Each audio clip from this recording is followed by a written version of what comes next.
My friend, you want to come over real quick? You see, he's scared again. Yeah, he's scared. Lyman, I love you, okay? I love you. But you're wrong. You're wrong. Go, you can't debate. My friend. Oh, sorry. There you go. Go study your Bible. Thank you very much. My friend, please. So, this gentleman, what's your name, my friend? I'm David, by the way. Mao. How you doing? So, you asked the question, if I lose my fingers, am I still me? I would say yes.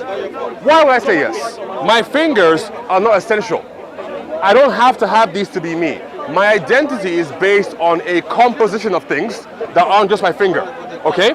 So, if I compare these fingers to Allah's attributes. But these are not compared. Okay, great. So what was the point you were trying to raise by saying, if I lost my fingers, would I still be me? Because you're breaking down the attributes as separate things. So you're saying if God has 99 attributes, he would have to be 99 gods. Yes. Okay. That's not right.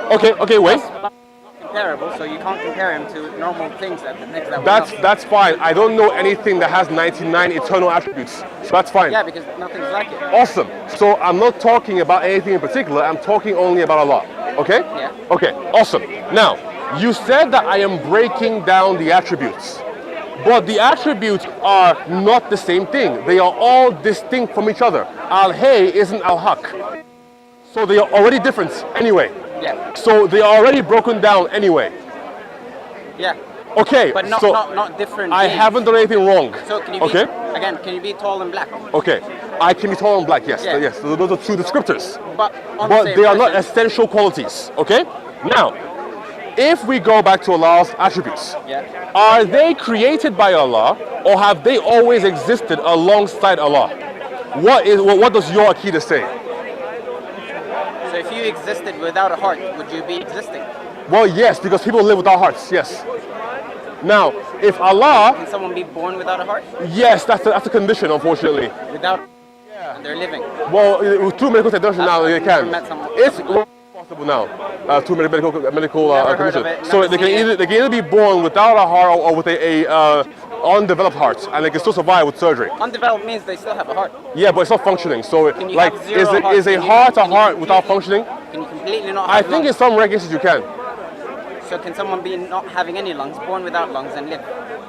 Okay, fine. So lungs are essential. I would say, I don't know any examples, there might be a free case, but let's go with your example. Can somebody be born without lungs and live? Let's just say no, okay? So we can say that the lungs are essential for life, okay? So that means that Allah has to have all his attributes to be Allah. Yes? But you're comparing him to things that you know. Yes, because you keep bringing these examples, trying to showcase to me things that are created that require certain features to exist. Why? Because you're trying to show me that, oh, if babies need this, that's why Allah has this, right? So again, you said, if you did not have any... I'm gonna ask, when you give me these analogies, I'm gonna ask you why you're doing it now, so you can explain to me why you're doing it. Okay? Because I think that every time you do it, you're trying to show me that some things are required in order for a thing to exist. Right, so in order for a human being to exist, they need to have lungs, right? Okay. So you said that Allah, if he did not have his attributes, he would not be Allah. Yes. But he does have these attributes, therefore he's unlike anything else. Okay. And the attributes are not created, yes or no? Irrelevant, completely irrelevant. Ooh, no, we must ask these questions. They're not created. Awesome. If something is not created, it is therefore eternal, without a beginning or without an end. Correct. Okay, in your theology, how many things can have no beginning and no end? In mine, it's only God. I completely agree with you. But the attributes also have no beginning or end. Completely agree with you. Okay, so that means that the attributes are therefore God, because initially the attributes cannot be a thing on its own. Lungs cannot be a human. Okay, so the attributes are dependent upon Allah. There's no dependence. Well, for lungs to function, they mostly need a human being or a machine, right? So they are kind of dependent to perform their role. So the attributes to perform their role, do they require Allah or not? Again, you're trying to split something that's is Allah the same thing as his attributes? One of his attributes is the creator. Okay, right? so you're saying these are created attributes. No, so I'm asking if they are or if they are not. Okay. Which one is it? What is your Are the attributes created or not created? What do you mean created or not created? Did the attributes were the attributes caused to come into being, or did they have no beginning? As an example, let's take one attribute. Okay. Merciful. Okay. God is merciful. Okay. How do you create mercy? I don't know. All right. So what you're asking for, you don't know how to Yeah. define. Yeah. Well.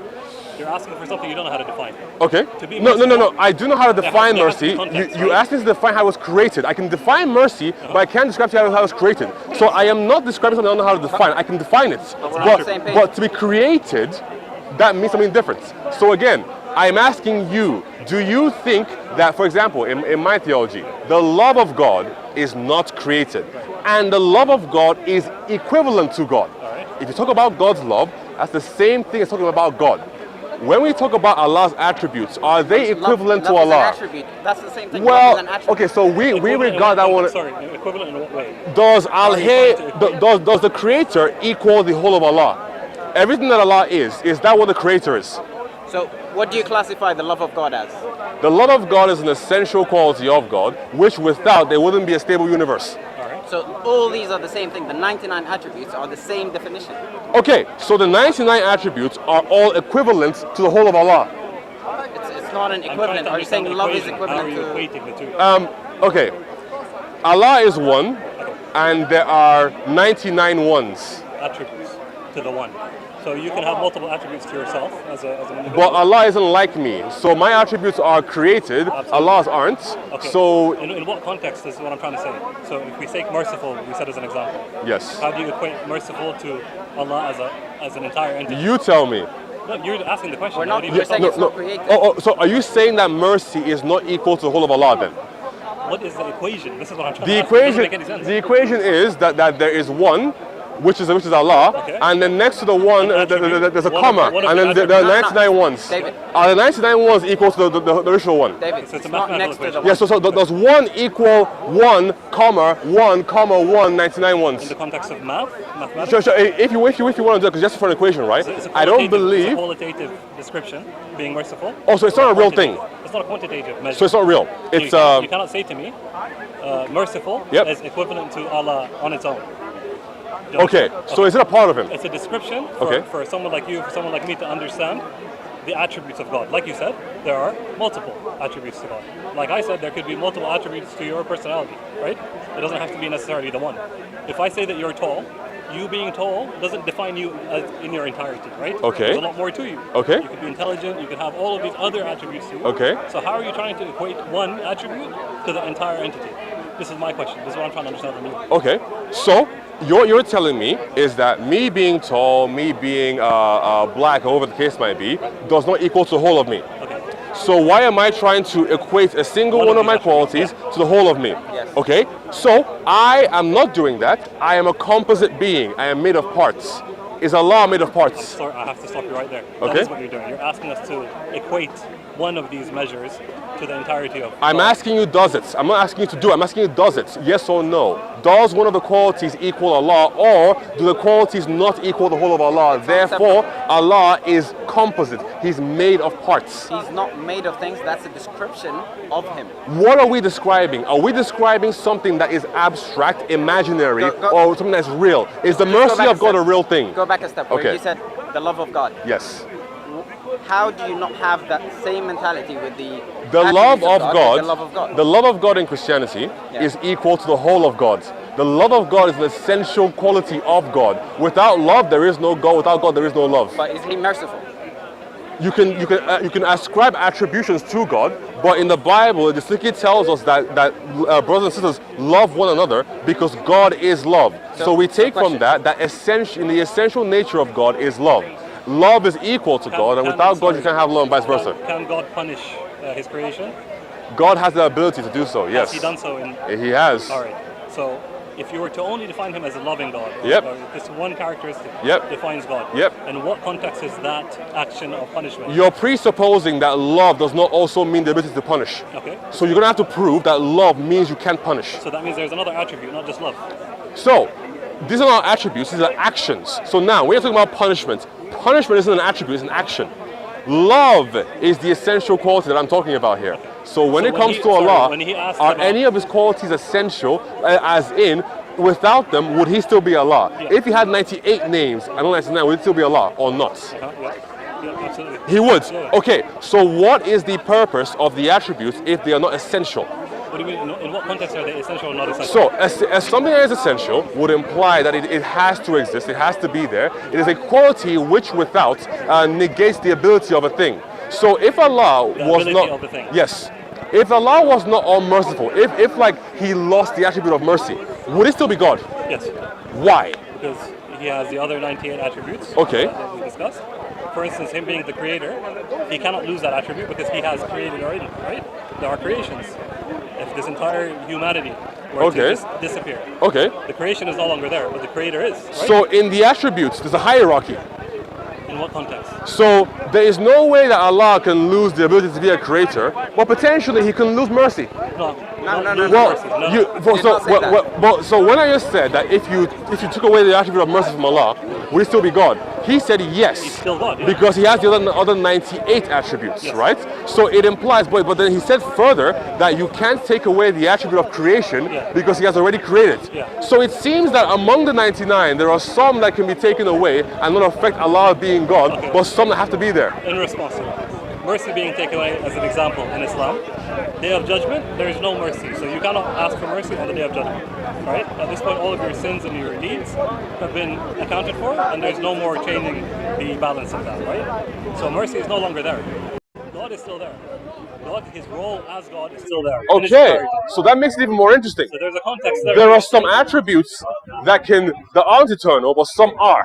In what context are you saying are not eternal? David, or David. So, At so some wait, point- a moment. let me put it into small Let me come back to you in just 1 second. Let me address that point. So, some attributes will be done away with, like mercy, but the I'm rest giving of you an them example won't. of- I'm Because, giving you an for example example, of what you mentioned. Allah is the truth. He is the all-knowing. He is the all-living, or the ever-living. Sorry. Right. Those probably can't go away because without those, Allah wouldn't be Allah anymore. Okay. Right? So there appears to be a hierarchy in the 99 where there are some qualities that are essential for So God is- to be is your God, question but not- others that aren't. Is your Let me question to explain. be, is there a hierarchy in the attributes? So that is your that, question. that is a point. It's not necessarily a question. You can answer it if you want to, but overall, my question is the relationship Let me- between Allah and His attributes seems to be one where you are either stuck in a rock and a hard place. If you go to one angle, the attributes are created things, but Allah relies on them in order to be God. And if you go to another angle, they are not created. Therefore, you have 99 plus things that are also eternal along with God. Okay, so you're claiming that each attribute is what qualifies God to be God. What else would they do? I'm asking you. Yes, on the back yes, of that. yes. Just on the That's back my of claim. that. Because that is a traditional Sunni claim. To Allah belongs all the most beautiful names. Okay? It's very important that we do not miss the fact that these things cannot just vanish and stop existing. Yes, he stops using them and I wants to gave- use I them gave as he examples. wish. For example, let's just go back to yours as an example. You're pointing at me here, hold so on. make your He statement. said that mercy would go away. Not go away, In he would context. stop using Within it, context. and to be fair to other people. Would it still So be it's a description. there? It's a description. Okay. It's a description and not anything else. Allah, Okay. For Allah would example, still have the capacity to be merciful, right? Okay. In the example that I gave you about Judgment Day, Okay. he So, still has the capacity to be merciful. well, he withholds it. Yes. Okay. So it's still there. yeah, So mercy goes is an eternal attribute. Yes. all of them are Awesome. eternal attributes. Awesome. Awesome. That means they're all gods. But you're Okay. breaking. Hold on. Again, you can have more than one attribute to you. Not each attribute is an individual God that is free thinking. But on it's its own. eternal. It's one individual eternal, God yeah. with all of these attributes combined. So there are things that can be eternal that are not God in your eyes. In what context? Give me an Things example. that have Give me no an example. beginning and no end, but give they me are an God. example. As- Like Allah's attributes. Allah's attributes. Yes. It's They something, are that defines, it's something that defines Allah. But it's more than that, no. It's not just a descriptor. Because no, wait, No, but because you're changing the scope wait, every time, but so- no, I am not actually. You are because so if the attributes are only descriptors, then there's no need to have only 99. We can have 10 million. That's down to him. No, wait. He decides to explain to us how his attributes are.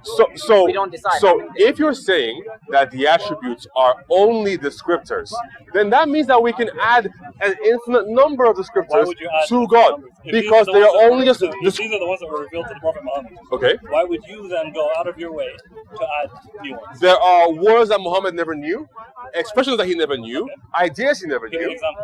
That we, Yeah. for example, did he know what the word magnanimous was? Magnanimous? Yes. All right.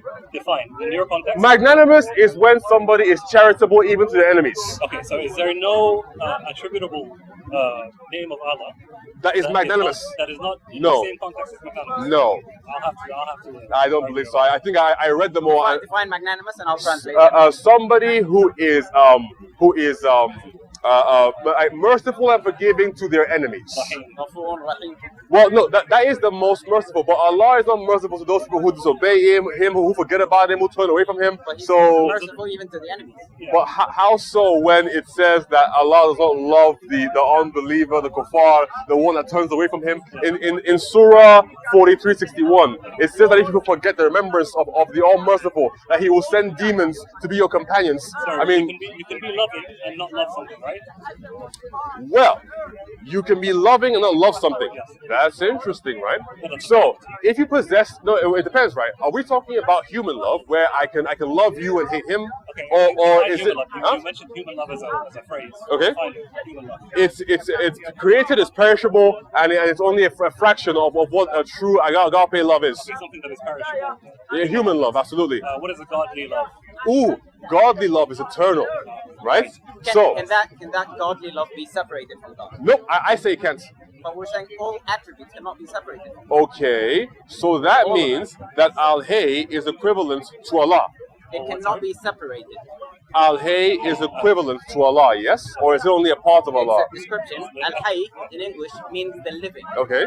Because he's eternal, he's forever going to be there. Constantly. He was there, and he's going to be there for Okay. eternal. He's So just not going to go away. Al-Hay isn't a real thing. It's just a description. That's all it is. So it's not real. It's a Something that description. defines. Yeah. So it's not actually a real thing. Like tall isn't a real thing. That's like you saying I'm not here right now. Well, no, it's not, because you are a human being. You have cognition. You can talk to us and communicate with us. So from that respect, I can say that with my senses, you are here. What's here with us, Let me just put right? it in context. Because again, Hayy- that's the Hayy- descriptor. Hayy means living. They're all right living, now, yes, Right so they are now, living. I'm Hayy right now. Just Hayy, not Al Hayy. When you put this is Arabic, right? So when you put Al before the word, It means like it becomes the. the thing. So right now I'm Hayy. Okay. I will never be Al Hayy because I will die at some point. Okay, sure. And a couple of years ago, I wasn't even there, Okay. right? Okay. So with God, it's Al Hayy. Okay. Rahim, I can be Rahim. I Okay. can be Sure thing. respectful or anything like that. Sure But thing. when you put the definition, so the, Okay. that's just one. All of the descriptors you just named for yourself are all perishable. They're all created. They're all not everlasting. But with Allah, they are. Yeah. So with you, I can use those descriptors on you. That's fine. But when it comes to Allah, the way that we use it isn't the same thing.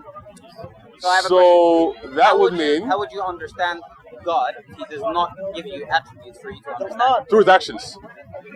Okay, as an example. Okay, so for example, if God, when God came to Abraham and promised him a child and then gave him a child eventually, right? God came to Abraham. Yes, In what, promised him a child. in what context did he come to Abraham?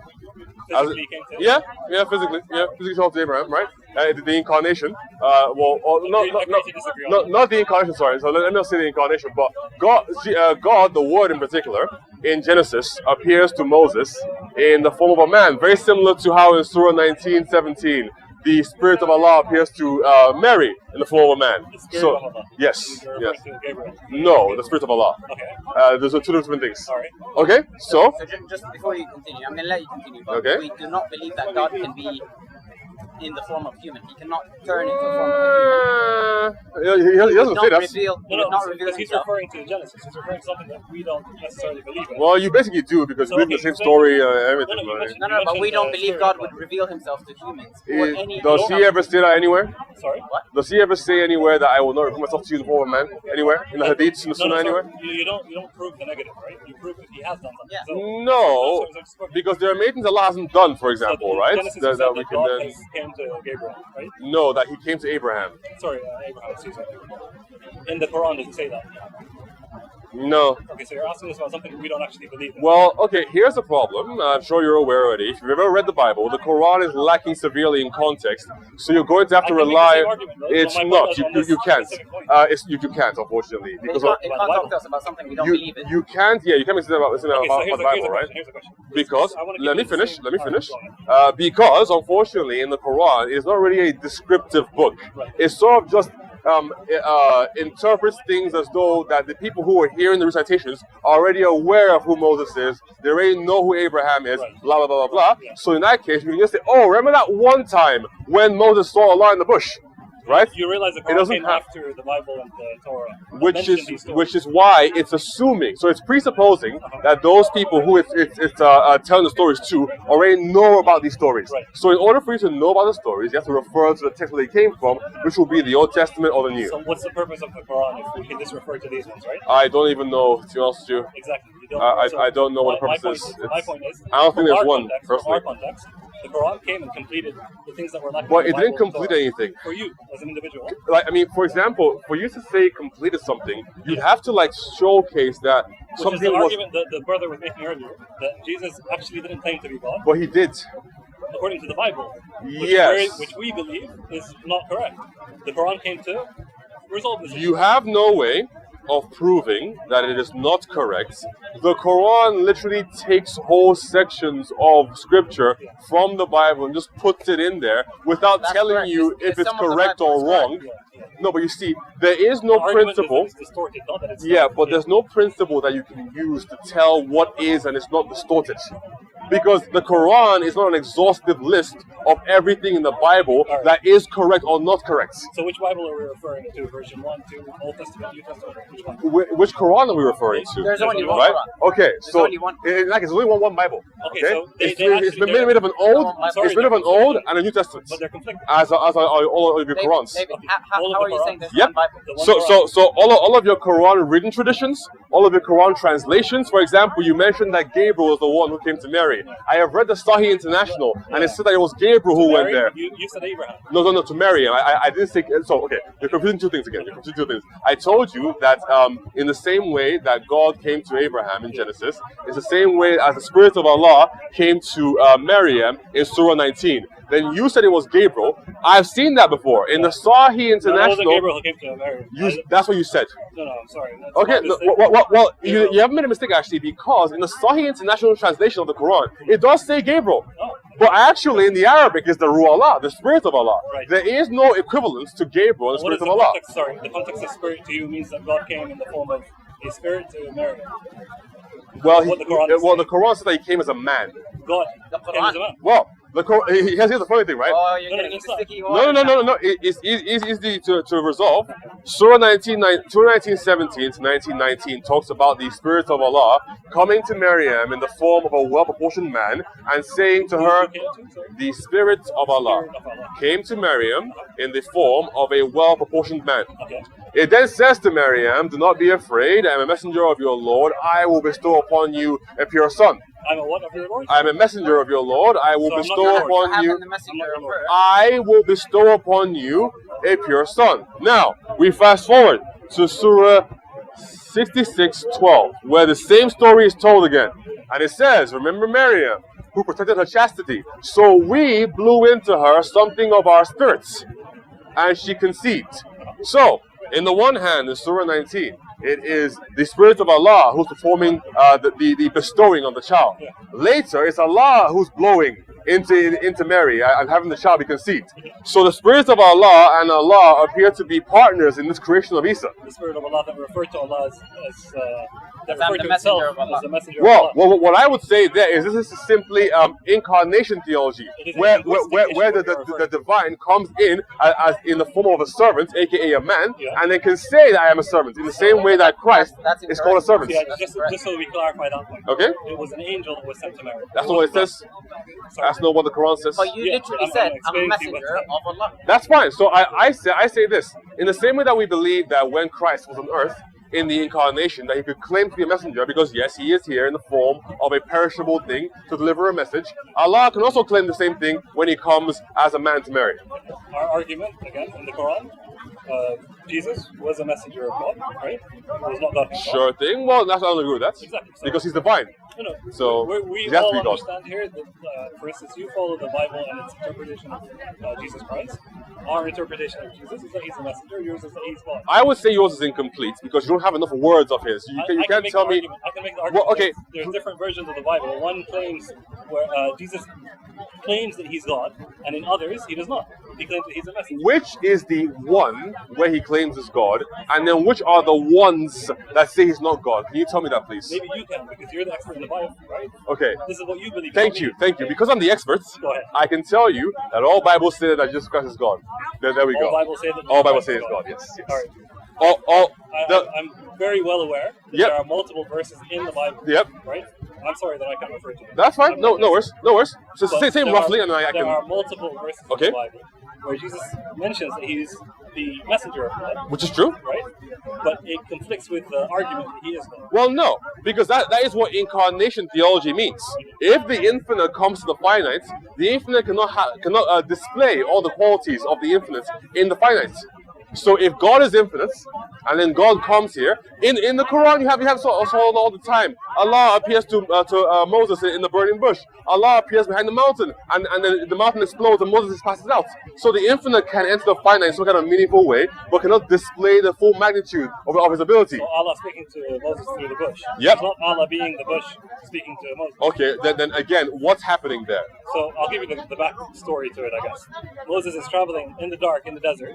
There's Yes. a bush on fire. That's a signal for him to go. He was lost at the time, so he was going to find shelter or seek direction. Surah 28:30 or Surah 20:10, yeah. Great. Yeah, So it's told him both. why did God use this as a tool to communicate with Moses?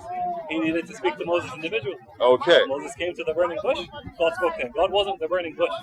Is God incapable of just talking to Moses via like telepathy? Not fully capable, yeah. So why has God chosen to appear in a bush? Because the voice says that the voice of Allah came from the bush. Yes. So why does God have to appear as a bush?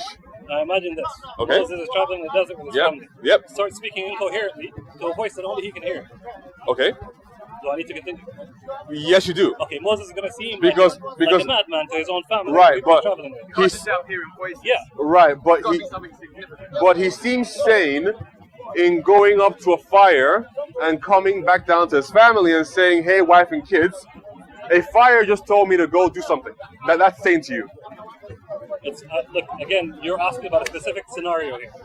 Yeah. Moses so- going and speaking to a bush. To you seems incoherent, but it makes more sense. It's not to you. incoherent to me. The same story is in the Bible. All that's happening there is that the So presence why are of you arguing God. about that point? If So, it's in the so Bible? I am trying to show you that at certain instances, the divine, the infinite, can interact with the finite, but only in a finite manner. Okay, did we argue against that point? Yes, you did, because he was saying that you don't believe that Allah can come here. And I'm telling you that the Not Quran in a says, physical presence, not Well, in a We're spirit saying presence. Allah has Well- not done so. well, Because you made the the claim that he did. Quran says opposite. The Quran, Surah 2, verse 115, says that if you look to the east and look to the west, what do you see? The face of Allah. So somehow the face of Allah is in the face east of and the Allah. west. Sorry, it says you will see the face of Yep. Allah. That's how you've interpreted it, or That's what it says. Surah 2, verse 115. Go look it up if you want to see it. The Baqarah, I know. That's not what it says. What does it say? Then correct me, you're the expert. No, I'm saying to you, you've misinterpreted something. It doesn't mean you're looking at Allah if you look east and west. Okay. All right. So this. What does it mean? No, absolutely. You completely misinterpreted that. Because it says you see the face of Allah. So what does that mean? Again, that's how you've interpreted it. That's not correct. Okay. You will not see the face. What's a of Allah. face? Explain. Give me the context. Okay, a face is a construction of physical features that allow a thing to be identified. So if you look east and west, do you see a face? Well, I see nothing really. All right. So, what is Allah trying to communicate with us then? All right, In that case, that's a much more relevant question. Awesome. All right, Tell you've me, yeah. interpreted it as a face. That's Yes. what I'm saying. Well, it says the word face. So if If you face the east, yes, does that mean there's a face in the east? Well, or if you it- face the east? it feels like it means that you faced east. So you turn your face to the east. Exactly. So what I'd say Your is, physical face. before you make an argument about looking east and west to see the face of God, Yes. you need to understand what it says. Okay. You've not understood it. Okay. You made an argument that's completely false. Okay. So if you face east, you're turning your face Towards to the east. Yes. Awesome. If you look to the east and see a face, You need to You're do something looking about to the that. east But and seeing again, your this is- face. Yeah, that's my Okay. point. Well, You've misinterpreted. that's what the Quran says. So The Quran again, does not say that again. it does say I'm that. the expert in this one. Also, That's what it says. 2115. Exactly. So it's not saying that there is a face in the east or in the west. It So, says what? Again, you're looking at the Arabic language here in an English context. Arabic and English are not.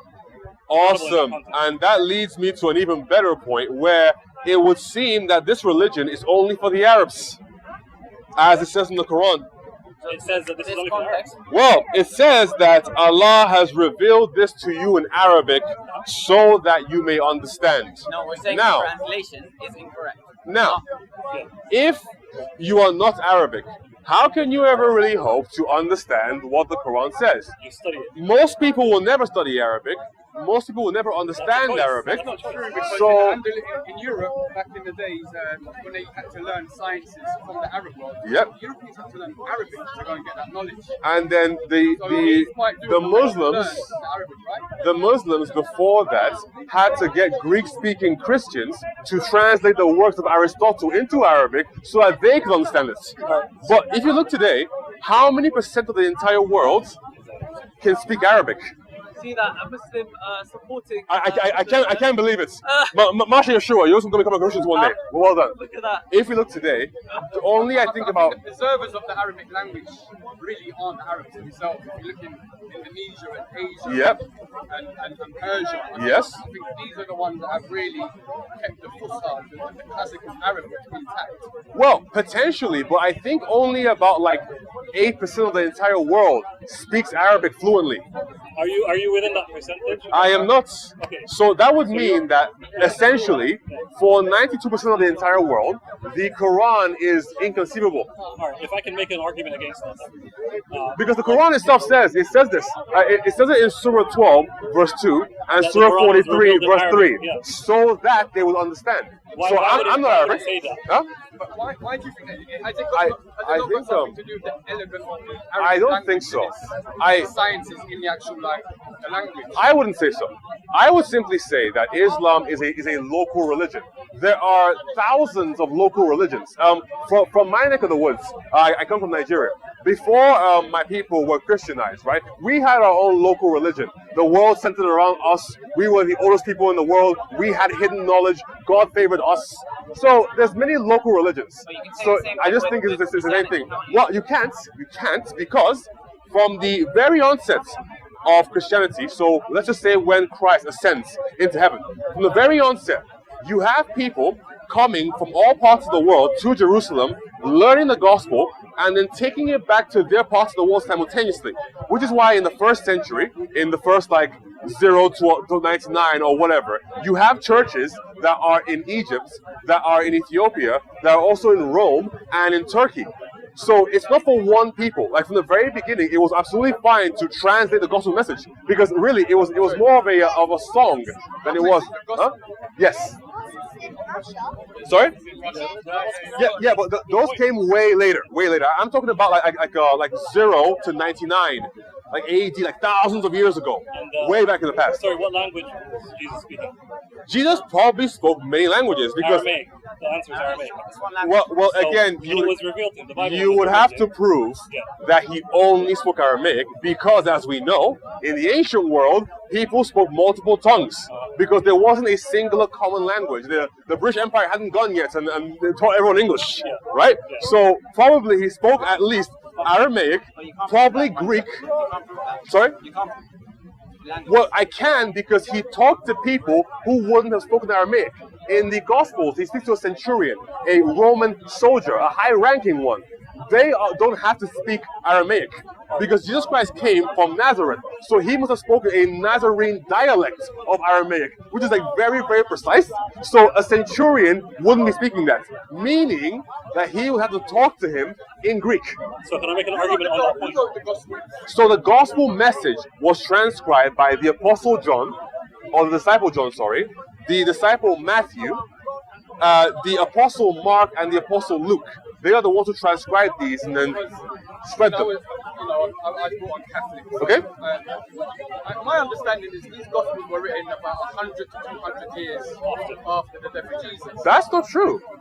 Because if that was the case, then you wouldn't have, like, for example, churches popping up with. So, for example, in Ethiopia, where you have Christianity since the 1st century, they even have today a preserved Bible from the 4th century, so from the 300s, right? That is a copied manuscript of Bibles from the 1st century. So you already had the Old Testament; it was already there. So everything from Genesis all the way to Malachi was already there, like 300 years at least before the birth of Christ. So that was already there. And then the New Testament was also written down in the 1st century. So is there a Bible that you can refer to that was around from the time of Jesus? So there wasn't a full Bible as we know it today, but the gospel messages were already transcribed and spread across many churches. Like he said, people came 200, 300 years after. No, it was during the 1st century because, like I said, That's there a is. historical fact. It's not a historical fact because these were already written beforehand. So that wouldn't be a historical fact. Exodus. Huh? Who wrote Exodus? So the first 5 books, I think we're gonna have to move. That thing's coming. Will it spin? Yeah. Will it spin or? Sorry. Yeah.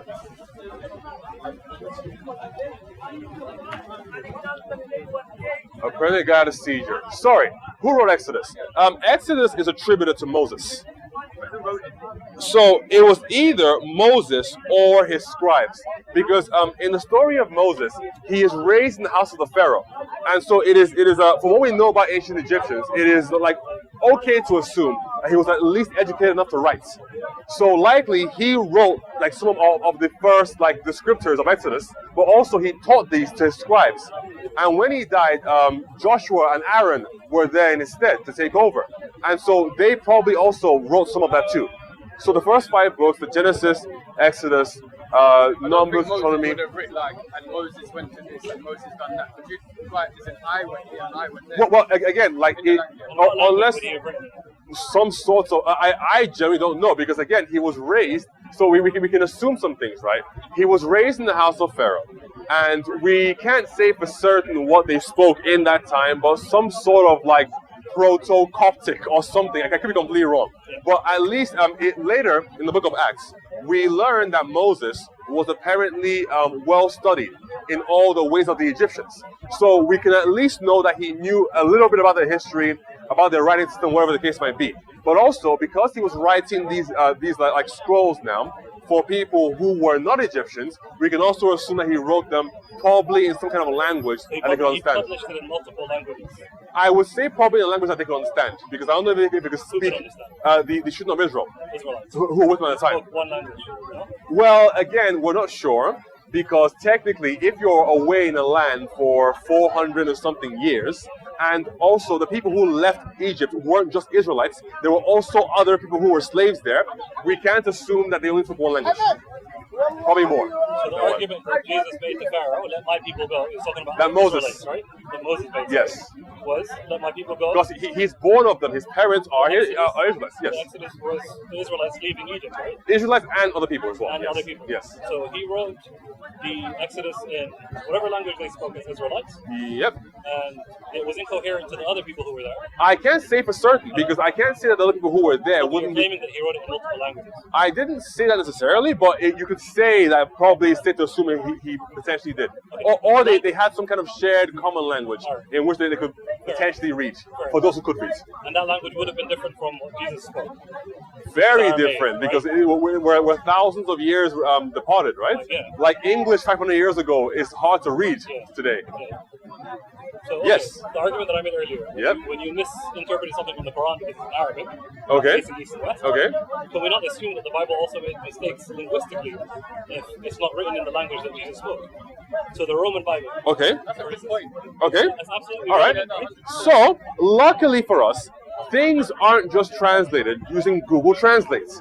People spoke multiple languages. But they had no Wi-Fi. People spoke. They didn't have any Wi-Fi, unfortunately.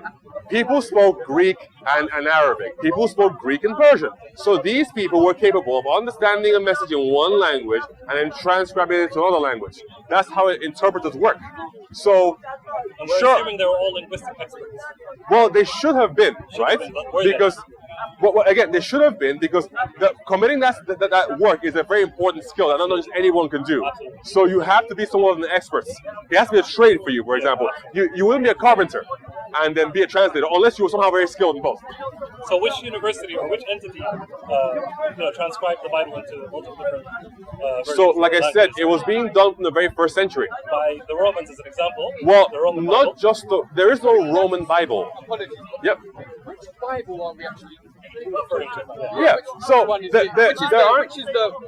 Bible is the word of God? Right. So, okay, so two things there. When you say which Bible, there are many different translations of the Bible because we I want accept the source. the source. The OG, source. the original. Okay, so The original. Okay, so if you're looking for the gospel that was penned by Mark himself, it might be a little bit too late for that. Paper diminishes over time, so you probably can't read that, which isn't a problem because it will be the language that you can't even But read. there would be an authentic chain of narration, right? Well, I mean, sure thing, right? how you Because I know the Muslims have that. well, the Muslims like to brag about it, but they took it from the Christians. They took Well, one well, from the okay, yeah. but who has it today? So, for example, if Because you you just said we might be too late, right? So if No, we're too we late, might that be- That chain of narration. is Okay. now gone. No, so I didn't say the chain of narration. I said that if you wanted to read the original Greek manuscript that Mark wrote of the gospel, it might be too late.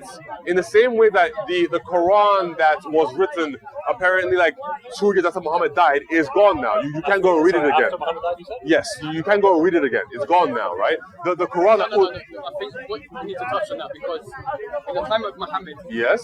it was recited. It wasn't written as a book. It wasn't Same thing with the compiled as a book. Gospels.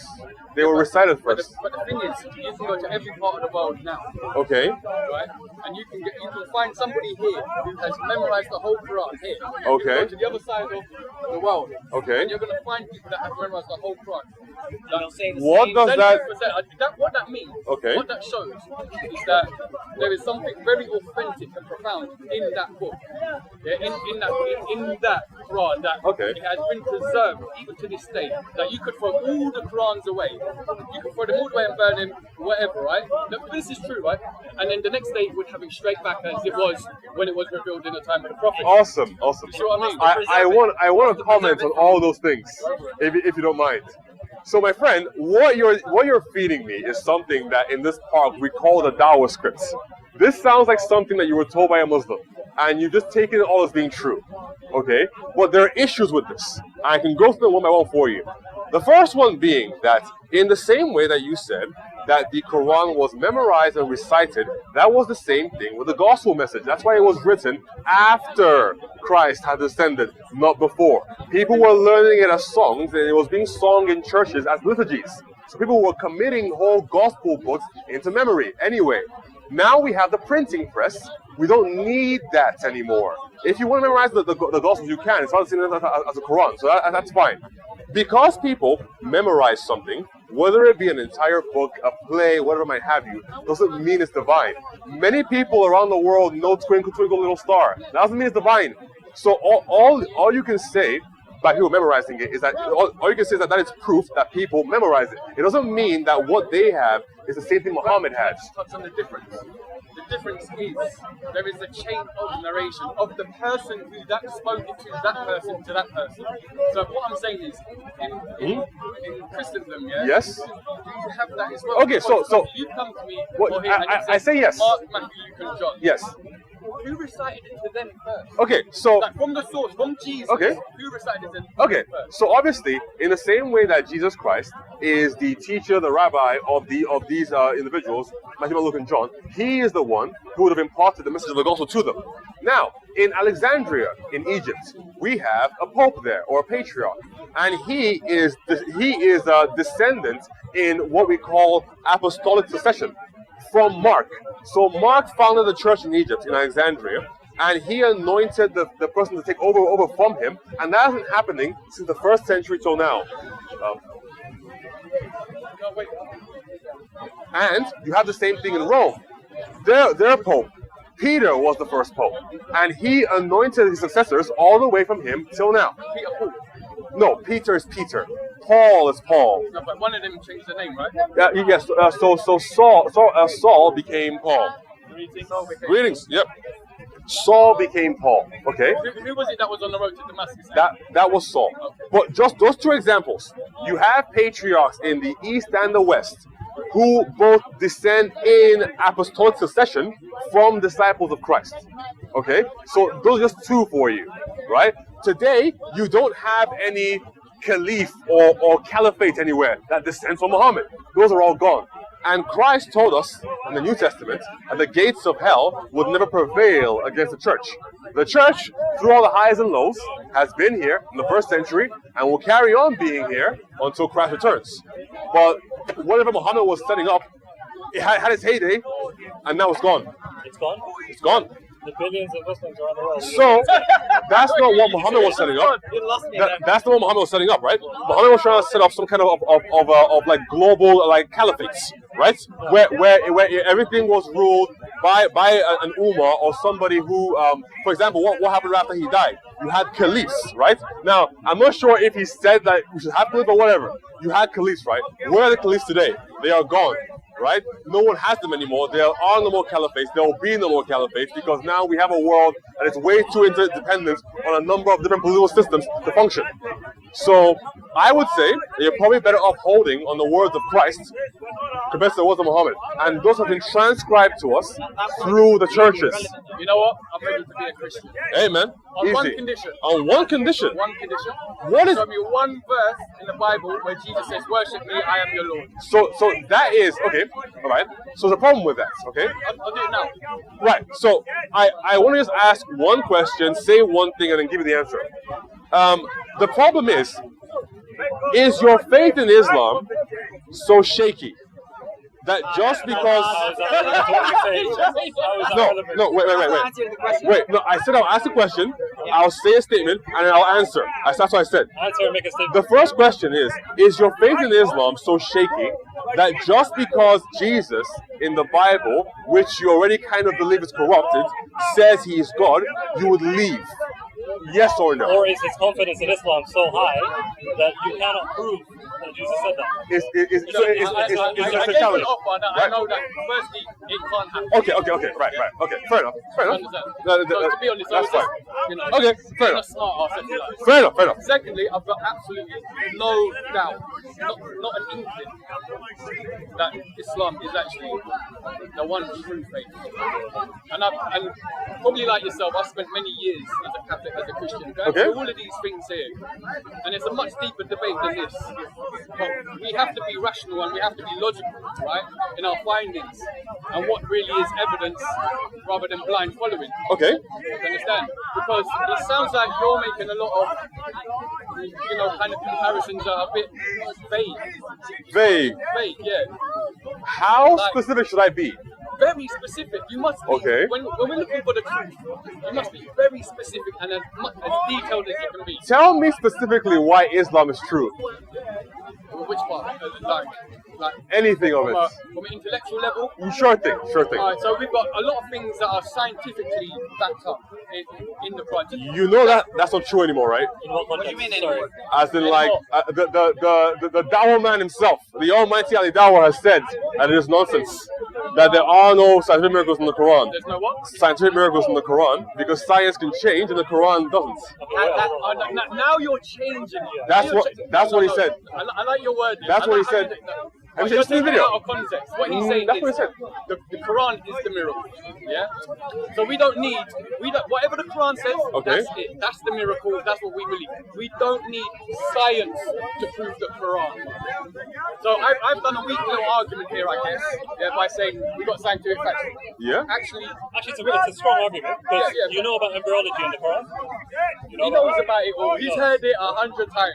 It was taken from Greeks. Where's your proof of that? From Greeks. The study of embryology at the time of the Greeks, ancient Greeks. Yes. How did they study embryos?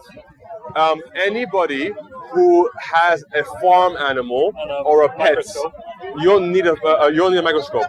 Anybody who has a farm animal or a pet can see an embryo. Animals have miscarriages all the time. embryo. Yep. You mean at a cellular level? Well, the Quran does not describe anything on a cellular level. Every single No, it transition. doesn't. Every single transition. It talks about blood and a blood clot. Those are not cellular. This is where I know that you're lacking understanding. Show me the word cell in the Quran. Show me. Just one second. Your lack of understanding of the Quran is not just linguistic. Show me the word You're cell. not understanding the context either. Okay. This is my argument. Well, I would say that the context is not there. You're simply putting it on. I'm putting in the context. Yes, you are. So I'm adding to the Quran Yes, as I speak. because the word cell isn't there anywhere. The word cell is not That's not the first thing. All right. But then, lastly, sorry, I made the point. I asked the question. I made the point. The point I was going to make, sorry, was that you don't need something called an exact word fallacy to prove something is true. If I said I won't believe that Muhammad is a Muslim unless you show me in the Quran where it says Muhammad is a Muslim, that would be an exact word fallacy. There are other things you can point to that can showcase to you in the Quran that Muhammad is a Muslim. Okay? So, lastly, to answer your question, where does Jesus Christ say, I am God, worship me? I would say that God doesn't need to say that for you to worship him. It should be evidence from the actions of God. And if you want something that's very precise, for example, is God, and the Father should be worshipped, correct? Jesus Christ, in John 16:15, says that all that belongs to the Father is mine. So, if the entire universe, all creation, all dominion, all praise belongs to the Father, Jesus Christ is claiming that also belongs to him. And is this on all So, the Bibles? all of them. All of them. So therefore, that would mean that Jesus is claiming to have everything that God the Father has. If you don't believe me, is it possible for Muhammad to say, all that Allah has is mine? Why? But my question is, in what context? In what context is Jesus saying In any context. that I So, have everything that God in has? any context you want to do. It doesn't make sense. To interpret that Jesus is God in human form. Right. But my friend, out of curiosity, can you tell me why I cannot say, or why it's incorrect to say, all that belongs to Allah is Muhammad's? Does Muhammad say that? Does not Sorry. claim that he's not claiming. Okay, so he's not claiming, but is that the only reason? Nobody's bestowed it upon him. Muhammad never said that he's like a handsome guy, right? Well, but we can say maybe for a handsome guy, we can say that, right? So like, just because he doesn't say it, does that mean it's not true? Like, we're not worshipping Muhammad. no, again, also, okay, so you see what he said there? We're not worshiping Muhammad, right? Meaning that if somehow somebody said that all that belongs to God is mine, and they weren't lying, that would mean that they were divine. Is that what it means? That's what I'm gathering. Wait, why are we asking? Sorry, just so that I understand. Why are we asking what Muhammad didn't say instead of what he said? Because there is a ramification to what Jesus says. It's not something a regular guy can say. You see what I mean, by the way? Where you going? So, all that belongs to the Father is mine. And Jesus Christ, the Bible says that there is no sin in him. That's why he can take away sin, right? So, assuming that he held to the law wholeheartedly, the Ten Commandments, which is why we can say he was perfect, right? In that he never sinned against God. If he then claims to own everything that God owns, that means that by default he is God. Is that And in the Quran? that's no, this is the Bible. If I was to say, Yep. I own everything my father owns. Yes. I am my father. No, you're not your father, but you own everything that he owns, right? Now, what does your father own? A house, a car, some assets. What does God own? Everything in the universe. So therefore, Christ does too. But that does not make him and his father the same. Well, that's not my argument. My argument is that makes him God. That makes Christ God. Now, God is a person.